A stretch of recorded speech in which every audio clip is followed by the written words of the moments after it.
Convo ഹെൽത്തിന്റെ പുതിയൊരു വീഡിയോയിലേക്ക് എല്ലാവർക്കും സ്വാഗതം. ഇന്ന് നമ്മുടെ കൂടെ ഉള്ളത് ഡോക്ടർ നിഷിത മാം ആണ്. ഡോക്ടർ ബാസിൽസ് ഹോമിയോപതി ഹോസ്പിറ്റലിലെ സീനിയർ കൺസൾട്ടന്റ് ആണ്.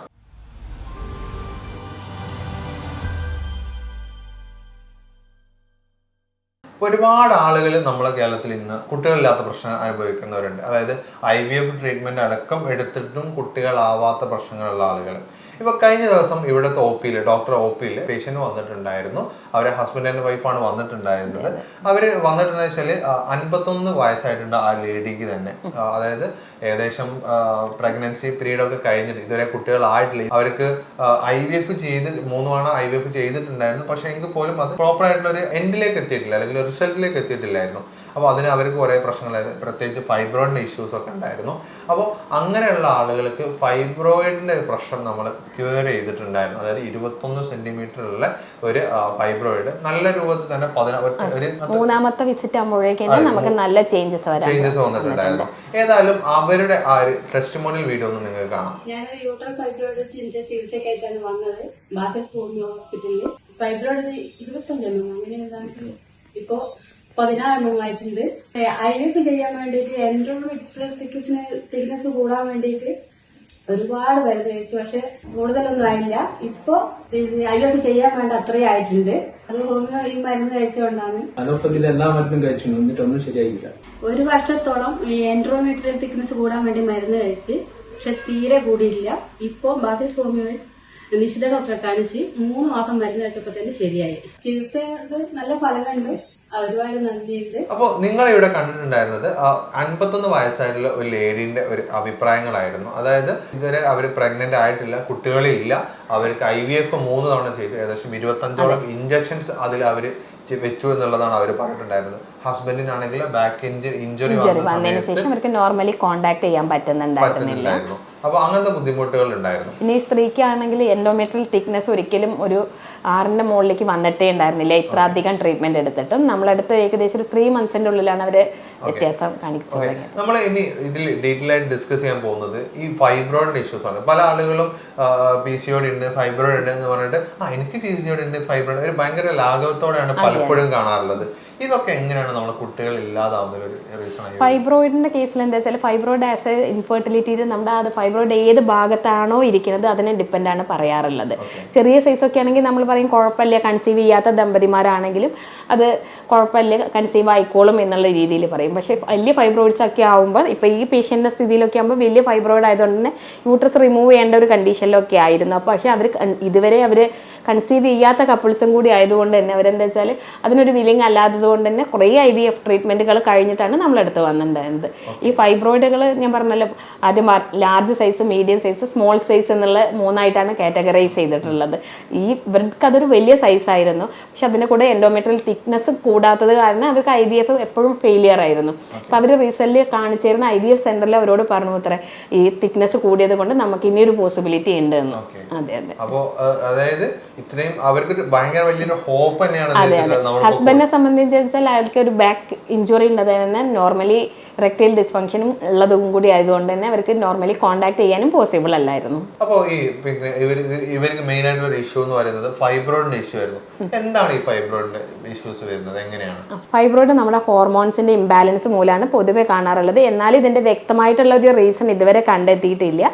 പലപ്പോഴും അതൊരു ജനിതക കാരണങ്ങളോ അല്ലെങ്കിൽ നമ്മുടെ ഈ ഹോർമോൺസുകളിൽ ഉണ്ടാകുന്ന ഡിഫറൻസ് ഒക്കെ മൂലമാണ് ഇതിന്റെ വളർച്ച കൂടുതലായിട്ട് ഉണ്ടാവാറുള്ളത്. ഓക്കെ, പൊതുവെ എന്താ വെച്ചാൽ ഈ ഫൈബ്രോയിഡ്സ് നമ്മൾ എന്താ വെച്ചാൽ ആദ്യത്തെ നമ്മുടെ ഒരു മെനോപോസിലാവുമ്പോൾ ഫൈബ്രോയിഡിന്റെ സൈസുകൾ റിഗ്രസ് ചെയ്യാറുണ്ട്, അതായത് സൈസ് കുറയാറുണ്ട്. പലപ്പോഴും ഒരു നമ്മുടെ ഓവുലേഷൻ നടക്കുന്ന സമയത്ത് ആ ഒരു നമ്മുടെ ഒരു ഫെർട്ടൈൽ പീരിയഡിനകത്ത് ഫൈബ്രോയിഡ്സ് വലിയ ഉപദ്രവമൊന്നും നമുക്ക് ഉണ്ടാക്കില്ല. പക്ഷെ അതുകൊണ്ട് തന്നെ പലപ്പോഴും ഇതിന് ലക്ഷണങ്ങളൊന്നും കാണിക്കാത്തതുകൊണ്ട് പലരും ഇത് നെഗ്ലക്ട് ചെയ്യാം. ചിലപ്പോൾ അമിതമായിട്ടുള്ള രക്തം ഉണ്ടാവുക, ആർത്തവ സമയത്ത് ഒരുപാട് രക്തം പോണ ഒരു കണ്ടീഷൻസ് ഒക്കെയാണ് കാണിക്കാറുണ്ടാവുക ഫൈബ്രോയിഡ് ഉണ്ടാകുമ്പോൾ. അപ്പം നമ്മളൊരു USG സ്കാനൊക്കെ എടുക്കുമ്പോഴാണ് അറിയുക ഈ വ്യക്തിക്ക് ഫൈബ്രോയിഡ് ഉണ്ട്, അത് ഇന്ന സ്ഥലത്താണ് എന്നുള്ളത്. അതിന്റെ ഏരിയ എവിടെയാണോ ലൊക്കേറ്റ് ചെയ്തിരിക്കുന്നത് അനുസരിച്ചിട്ടാണ് നമ്മൾ ട്രീറ്റ്മെന്റ് പറയാറുള്ളത്.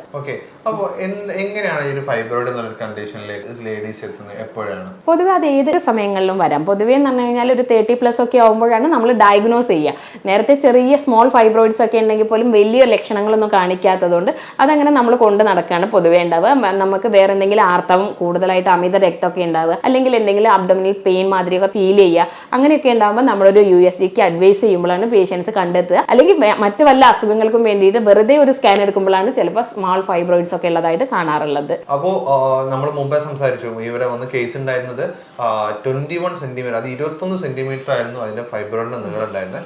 അതൊരു തേർഡ് സിറ്റിങ്ങോട് തന്നെ, അതായത് മൂന്നാമത്തെ ഡോക്ടർ വന്ന് കാണുന്ന സമയത്തേക്ക് തന്നെ കൃത്യമായിട്ട് അവർ പറഞ്ഞ കാര്യങ്ങളൊക്കെ ചെയ്തപ്പോഴേക്ക് തന്നെ അത് 16 സെന്റിമീറ്റർ എന്ന രൂപത്തിലേക്ക് കുറച്ചെടുത്ത് എടുക്കാൻ പറ്റി എന്നുള്ളതാണ്. അപ്പം അവർ ആ വീഡിയോ നിങ്ങൾക്ക് ഒന്നുകൂടെ കാണാം. യൂട്രൽ ഫൈബ്രോയിഡിന്റെ ചികിത്സക്കായിട്ടാണ് വന്നത് ബാസൽ ഹോമിയോ ഹോസ്പിറ്റലിൽ. ഫൈബ്രോയിഡ് 25 അങ്ങനെ ഏതാണ്ട് ഇപ്പോ 16 ആയിട്ടുണ്ട്. IVF ചെയ്യാൻ വേണ്ടിയിട്ട് എൻഡോമെട്രിയൽ തിക്നെസ് കൂടാൻ വേണ്ടിയിട്ട് ഒരുപാട് മരുന്ന് കഴിച്ചു. പക്ഷെ കൂടുതലൊന്നും ആയില്ല. ഇപ്പൊ IVF ചെയ്യാൻ വേണ്ട അത്രയും ആയിട്ടുണ്ട്. അത് ഹോമിയോ ഈ മരുന്ന് കഴിച്ചുകൊണ്ടാണ്. അലോപ്പതിയിലെ എല്ലാ മരുന്നും കഴിച്ചു എന്നിട്ടൊന്നും ശരിയായില്ല. 1 വർഷത്തോളം ഈ എൻഡോമെട്രിയൽ തിക്നെസ് കൂടാൻ വേണ്ടി മരുന്ന് കഴിച്ച്, പക്ഷെ തീരെ കൂടിയില്ല.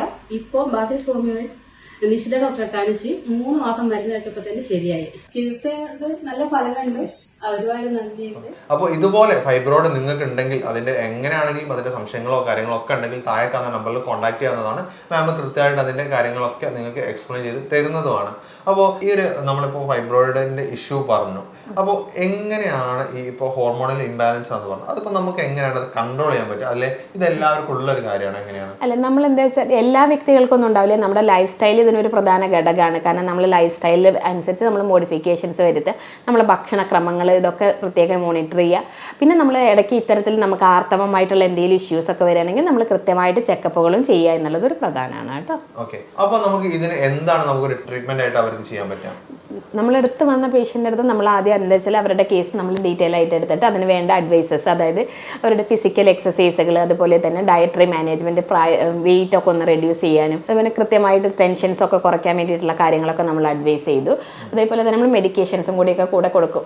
ഓക്കെ, ലൈഫ് സ്റ്റൈൽ മാനേജ്മെൻറ്റ് എന്ന് പറയുമ്പോൾ നമ്മൾ അവരോട് പറഞ്ഞു എന്താ വെച്ചാൽ കൃത്യമായിട്ട് ഒരു റെഗുലർ എക്സസൈസ് ഫോളോ ചെയ്യാൻ, അതുപോലെ തന്നെ കൃത്യമായിട്ടുള്ള രീതിയിൽ വെള്ളം കുടിക്കാൻ, നമ്മൾ സ്ട്രെസ് ഒഴിവാക്കാൻ വേണ്ടിയിട്ടുള്ള തരത്തിലുള്ള മാനേജ്മെൻറ്റുകൾ പറഞ്ഞു കൊടുത്തിട്ടുണ്ടായിരുന്നു. പിന്നെ അവർ കൂടുതൽ വറീഡ് ആയിരുന്നു. കാരണം എന്താ വെച്ചാൽ ഇത്രയും കാശൊക്കെ ചിലവാക്കിയിട്ടും അവർക്ക് എൻഡോമെട്രിയൽ തിക്നെസ് ഒട്ടും കൂടിയിട്ടുണ്ടായിരുന്നില്ല ഇത്രയും. കാരണം മെഡിസിൻ്റെ ഒക്കെ ഈ കോസ്റ്റും സൈഡ് എഫക്ട്സ് ഒക്കെ ആലോചിച്ചിട്ട് അവർ നല്ല ടെൻഷനിലായിരുന്നു. അപ്പോൾ അതിന് വേണ്ടിയിട്ട് അവരെ മാനസികമായിട്ടൊന്ന് പ്രിപ്പയർ ചെയ്യിക്കാൻ കൂടി സാധിച്ചിട്ടുണ്ടായിരുന്നു. അപ്പോൾ ഇത്തരത്തിലൊക്കെ കംപ്ലയിൻസ് ഉണ്ടെങ്കിൽ നിങ്ങൾ ഈ മാനേജ്മെൻറ്റ്സുകളൊക്കെ കൂടെ ചെയ്യും വേണം. കൃത്യമായിട്ടുള്ള മെഡിക്കേഷൻസും കൂടെ കഴിക്കുമ്പോൾ തന്നെ നമുക്കത് ക്ലിയർ ചെയ്യാൻ സാധിക്കുന്നതാണ്. ഓക്കെ, അപ്പോൾ ഇതുപോലുള്ള എന്തെങ്കിലും ഫൈബ്രോയിഡിന്റെ പ്രശ്നങ്ങളോ കാര്യങ്ങളോ ഉള്ള ആളുകളുണ്ടെങ്കിൽ, നിങ്ങൾക്ക് അതിൻ്റെ സംശയങ്ങളോ കാര്യങ്ങളോ ഒക്കെ ഉണ്ടെങ്കിൽ എന്തായാലും താഴേക്കാവുന്ന നമ്പറിൽ കോൺടാക്ട് ചെയ്യാവുന്നതാണ്. അപ്പോൾ അതിൻ്റെ ഡിസ്കഷൻസ്, അതായത് നിങ്ങൾക്ക് അതിൽ കൂടുതൽ ഡീറ്റെയിൽ അറിയണമെന്നുണ്ടെങ്കിലും ഡോക്ടറെ കൺസൾട്ടേഷൻ എടുക്കണമെന്നുണ്ടെങ്കിലും ഒക്കെ നിങ്ങൾക്ക് താഴേക്കാവുന്ന നമ്പറിൽ കോൺടാക്ട് ചെയ്യാവുന്നതാണ്. നമ്മൾ ഫൈബ്രോയിഡ് ഉള്ള ഒരാൾ എങ്ങനെ കാര്യങ്ങളൊക്കെ മാനേജ് ചെയ്യണമെന്നത് മാം ഡീറ്റെയിൽ ആയിട്ട് പറഞ്ഞു തന്നിട്ടുണ്ട്. അപ്പോൾ നിങ്ങൾക്ക് ഇതിൽ എന്തെങ്കിലും സംശയങ്ങളോ അല്ലെങ്കിൽ മാമിൻ്റെ കൺസൾട്ടേഷനോ ആവശ്യമുണ്ടെങ്കിൽ താഴേക്കാവുന്ന നമ്പറിൽ കോൺടാക്ട് ചെയ്യാവുന്നതാണ്. അപ്പോൾ അതിൻ്റെ ഡീറ്റെയിൽ ആയിട്ട് എന്തൊക്കെ ചെയ്യണം എന്നുള്ളത് കൃത്യമായിട്ട് മാമിനെ നിങ്ങൾക്കായി ഡിസ്കസ് ചെയ്യാവുന്നതാണ്. ഏതായാലും ഇതുപോലുള്ള മറ്റൊരു വീഡിയോയിൽ നമുക്ക് വീണ്ടും കാണാം. Thank you.